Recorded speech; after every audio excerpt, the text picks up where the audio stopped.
रब तेरी रजा रहे और तू ही तू रहे। बाकी न मैं रहूं, बाकी न मैं रहूं, न मेरी आरज़ू रहे, या रब तेरी रजा रहे और तू। अभी जरा एक चोट, एक बार और परीक्षा ली जाए, जिससे साधक और आगे बढ़े। ईश्वर ने चाहा कि और तरक्की मिले। ऐसे धीरे धीरे उनकी ख्याति बढ़ती चली गई। गांव के आसपास के लोग उनके दर्शन को जाने लगे। कभी एक, कभी दो, कभी तीन। उस समय पहुंचते, दर्शन करते, और किसी की हिम्मत न पड़ती कि अंदर जाएं और उनसे बात करें। जब वे गुफा में रहते, पत्थर ढक लेते। हिमाचल प्रदेश। एक बार क्या हुआ, परमात्मा प्रभु की फिर विशेष कृपा हुई। हिमाचल प्रदेश का जो जगह का राजा था, वो राजा शिकार खेलने निकला और अपनी धर्मपत्नी के साथ, रानी के साथ शिकार खेलते खेलते एक दूसरे से बिछड़ गए। राजा को रानी का पता नहीं और रानी को राजा का पता नहीं, और बिछड़कर रानी गंगा के किनारे पर आ गई। वहां एक पत्थर पर बैठ गई और रोने लगी। ये ब्रह्म मुहूर्त में स्नान करने जाते थे। ब्रह्म मुहूर्त में स्नान करने गए, स्नान कर रहे थे कि इसकी निगाह देवी पे पड़ी। कहा, ऐसे वीरवान जंगल में ये कहां से देवी आ गई और क्यों रो रही है, क्या कष्ट है? मन ने कहा कि इससे पूछो कि क्या तकलीफ है, क्या इसकी तकलीफ दूर की जा सकती है। आत्मा ने फिर कहा कि एक बार झंझट में पड़े थे, बड़ी मुसीबत उठाई, अब झंझट में ना पड़ो, अपना काम करो, ईश्वर की याद करो। लेकिन मन और आत्मा में झगड़ा होने लगा। मन ऊपर उठ गया। उसकी तकलीफ, उसकी दूर करना हमारा फर्ज है, तकलीफ दूर करना। ये उन देवी के पास गए, रानी थी। उसे प्रार्थना की, देवी तुम्हें क्या कष्ट है? उसने कहा कि गंगा के पार जो दूसरा देश है, मैं उसकी रानी हूं। हम एक रास्ते से आ गए, घोड़ा कूदा, लेकिन अब मैं जा नहीं सकती क्योंकि हमें रास्ता मालूम ही नहीं, और यह गंगा का पाट चौड़ा है, तैरना मुझे आता नहीं। और हमारे राज का ऐसा नियम है, अगर रानी देश से बाहर अकेली रहे और एक रात बाहर रहे तो रानी नहीं रहती, पदच्युत हो कर दी जाती है। अगर रात में पार कर जाती हूं तो रानी रहूंगी, और अगले दिन आया मैं फिर रानी नहीं रहूंगी। मुझे गंगा के पार जाना बहुत जरूरी है, आवश्यक है। तैरना मुझे आता नहीं, कोई हमें पहुंचा दे पार। महात्मा जी ने कहा, ये क्या बात है, मुझे तैरना आता है, मैं तुझे अभी पार लगा देता हूं। ठीक है, यही तो चाहिए।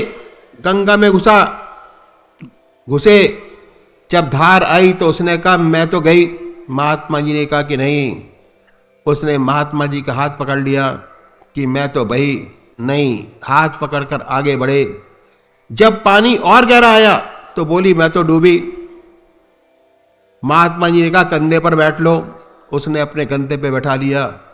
वर्षों बाद स्त्री का स्पर्श हुआ था और उसके वस्त्र भी गीले थे। मन में विकार पैदा हो गया। मन में विकार पैदा होते ही वह तो सच्चा साधक था, उसे अपनी मन की दशा का पता चला। अरे राम, इतनी तपस्या करने के बाद भी मन की यह दशा। हे राम राम, अपने बड़ी गिलानी और रोना शुरू कर दिया। जैसे तैसे उस देवी को लाया, पार उतारा।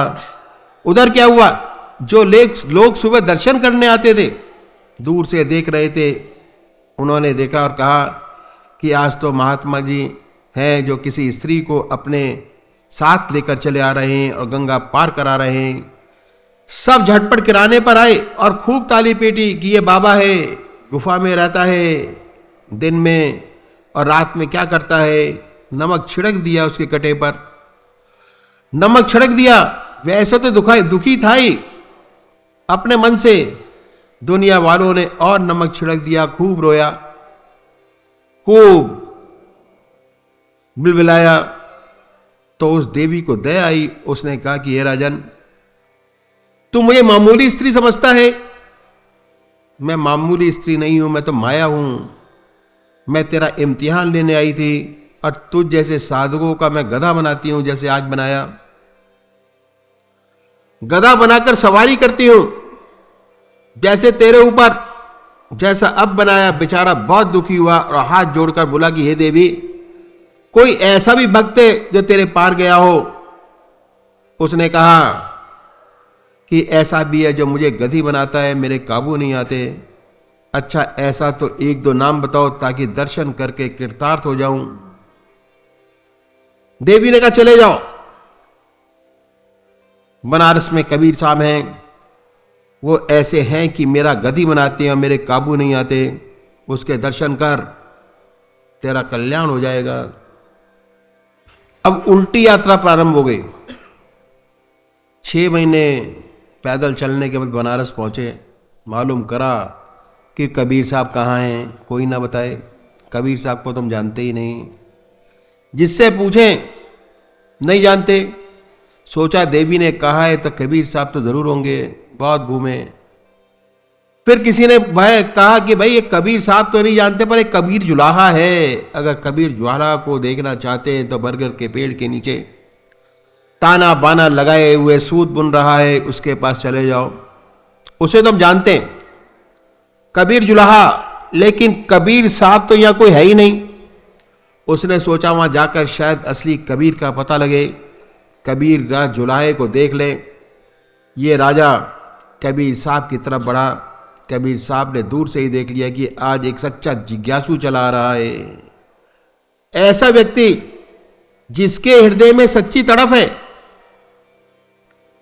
जिसके हृदय में परमात्मा को पाने के लिए, अध्यात्म को पाने के लिए एक सच्चा जिज्ञासु चला आ रहा है। दूर से देख लिया और देखने के बाद अपनी स्त्री से कहा, धर्मपत्नी से, ये देवी चिराग ले आओ।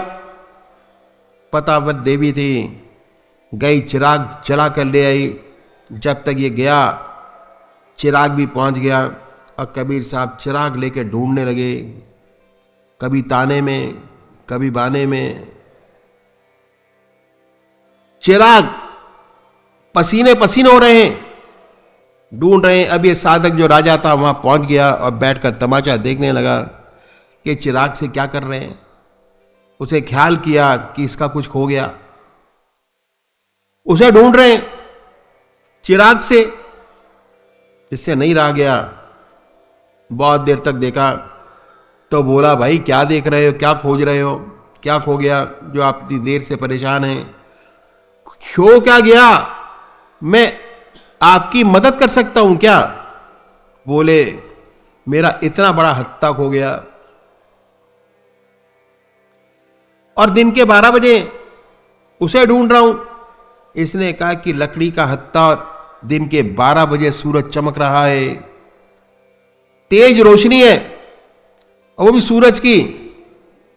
सूरज की रोशनी में नहीं मिलेगा, चिराग की रोशनी में मिलेगा। बहुत हंसे और बोले, भाई अजीब आदमी हो, इतना बड़ा सूरज निकल रहा है, ऐसी रोशनी चमक रही है, और आप चिराग लेकर ढूंढ रहे हैं।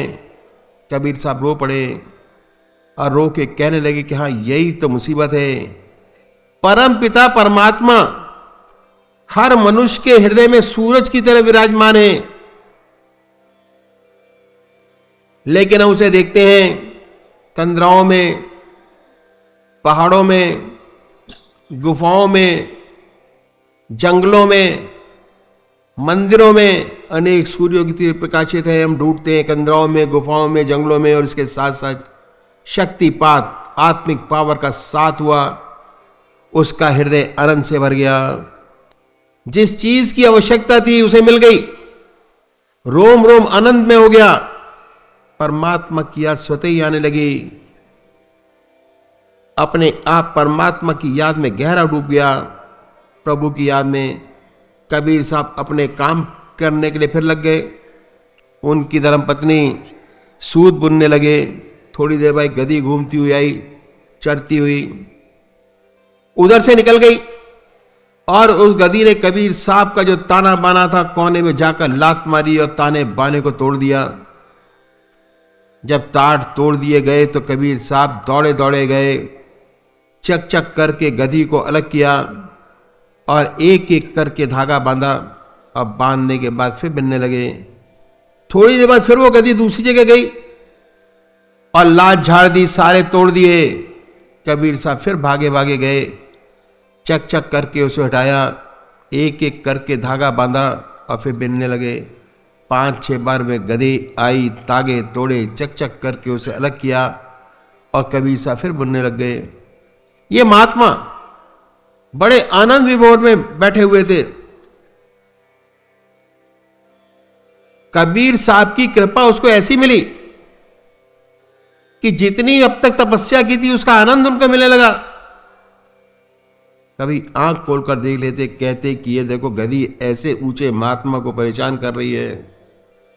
कभी कभी मन में विचार पैदा होता, एक बार क्या हुआ, ये महात्मा जब बैठे थे उसी तरफ गधी आई और जैसे ही मारने को थी इन्होंने अपना डंडा लिया, एक डंडा कमर में दिया कि नहीं मानेगी, तंग किए जा रही है।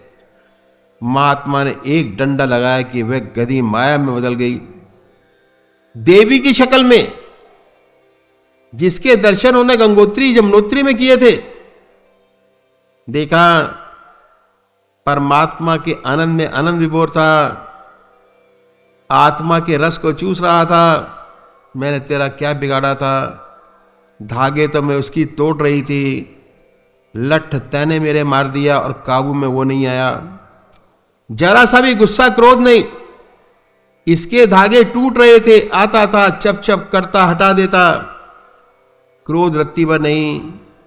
ये है जो हमें गधी बनाए हुए मेरे काबू नहीं आता।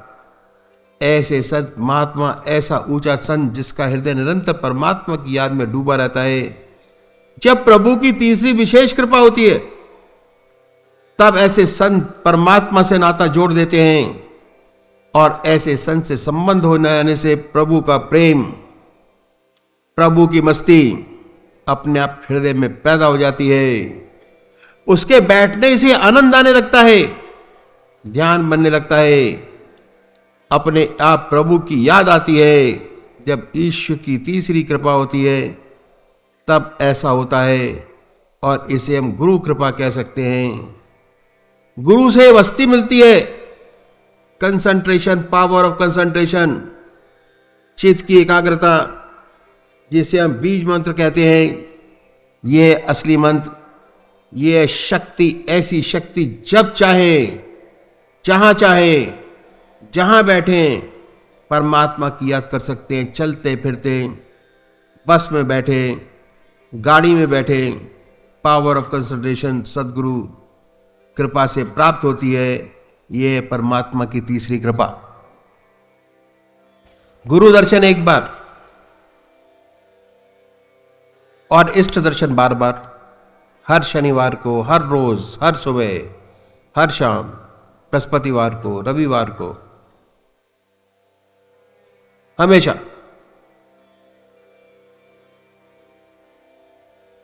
गुरु दर्शन एक बार। साउथ से आएगा कितनी बार? एक बार, 2 बार। हिमाचल से आएगा कितनी बार? गुरु दर्शन का महत्व है। गुरु दर्शन एक बार और इष्ट दर्शन बार बार। हर रविवार को दर्शन करिए, अपने इष्ट का ध्यान कीजिए, उनकी याद कीजिए। दिन में 3 बार कीजिए। सुबह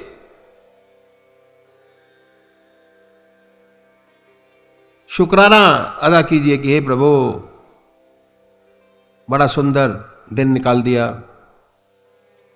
उठिए, ब्रह्म मुहूर्त में अपने इष्ट को याद कीजिए, भोजन उनकी याद में करिए। शाम को पूजा कीजिए, धन्यवाद दीजिए। रात को सोने से पहले उनको याद कीजिए, उन्हीं की याद में सो जाइए। सारा दिन का चक्कर है इष्ट देव का, फुल डे, बड़े आराम कर सकते हैं। जैसे जैसे आपका कंसंट्रेशन बढ़ता चला जाएगा, आपके शरीर के अंदर कंसंट्रेशन पावर ग्लैंड्स होते हैं, चक्र, वो एक्टिवेट होते चले जाते हैं और उस एक्टिवेशन का अनुभव कुछ अलग ही है। जैसे जैसे एक्टिव होते चले जाएंगे उसका अनुभव आपको अलग मिलेगा और आपको लगेगा कि परमात्मा की हमारे पर विशेष कृपा है, जो हमको इंटरनल अनुभव होने शुरू हो गए शरीर के, जो अब तक नहीं थे, होते ही नहीं थे। अब क्या निज कृपा चाहिए?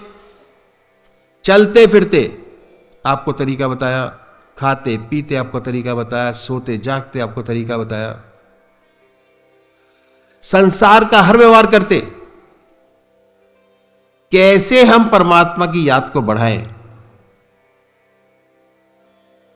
जैसे जैसे आपका कंसंट्रेशन बढ़ता चला जाएगा, आपका इष्ट आपको गाइड करता चला जाएगा कि इस रास्ते पे कैसे चले, आगे क्या है बताएगा, आगे क्या करना है गाइड करेगा। और कितना सुंदर साधन बनाया, पर फॉलो कौन करता है? कोई नहीं करता। हमारे महाराज जी ने कहा कि महीने में एक लेटर आपको जरूर सेंटर को लिखना चाहिए, और सेंटर को उसको जिससे आपने पूजा ली है,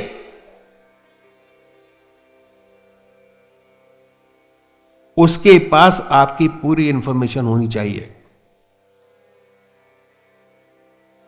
कि आप कहां बैठे हुए हैं,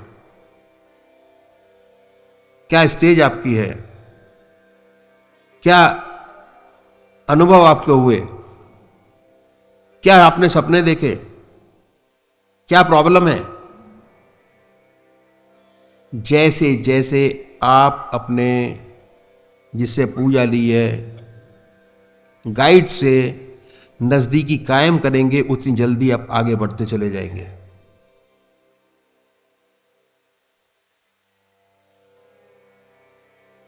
एक सत्संगी भाई थे यहां पर, बहुत पुराने, कुछ टाइम पहले आए, कल भी शायद मैंने आपको बताया था।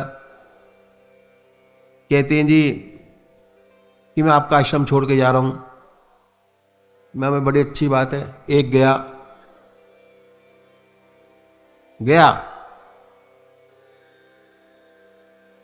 4 साल बाद फिर आ गए वापस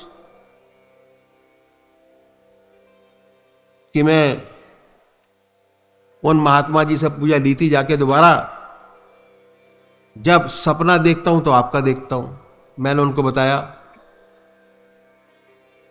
तो उन्होंने कहा भाई तेरा कल्याण वहीं होगा और कहीं नहीं होगा। फिर आ गया, आके देखा तो फिर सामने खड़ा है। क्यों आ गया?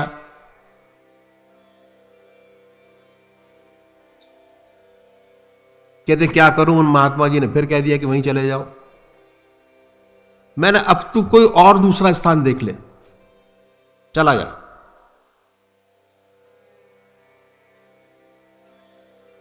तो ये बहुत जरूरी है कि जब तक आपका कांटेक्ट आपके गुरु से नहीं होगा, बहुत स्पष्ट बात बता रहा हूं आपको आज मैं, जब तक उनके पास आपकी पोजीशन नहीं होगी, कांटेक्ट नहीं होगा, रास्ता चलना बहुत कठिन है। कल भी, आज सुबह भी प्रवचन में यही बतलाया गया। ये रास्ता ऐसा नहीं है कि बगैर गाइड के चल सकता हो। आप हाई स्कूल पास करते हैं, गाइड के, इंटर पास करते हैं टीचर के साथ, बीए पास करते हैं टीचर के साथ, एमए पास करते हैं टीचर के साथ। वो आपको परीक्षा लेके स्टंप लगाता है कि हाँ जी आप पास हो गए, चलते रहे। गाइड करता है बराबर। पीएचडी करते हैं तब भी गाइड करता है। उसके बाद जब नौकरी करते हैं ऊपर वाले फिर भी गाइड करते हैं।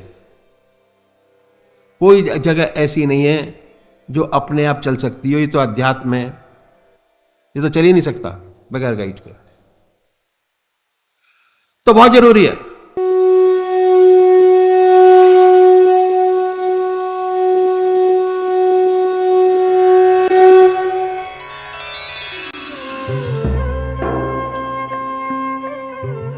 ध्यान योग के कार्यक्रम आनंद योग से निःशुल्क जुड़ने के लिए संपर्क करें 9810239677।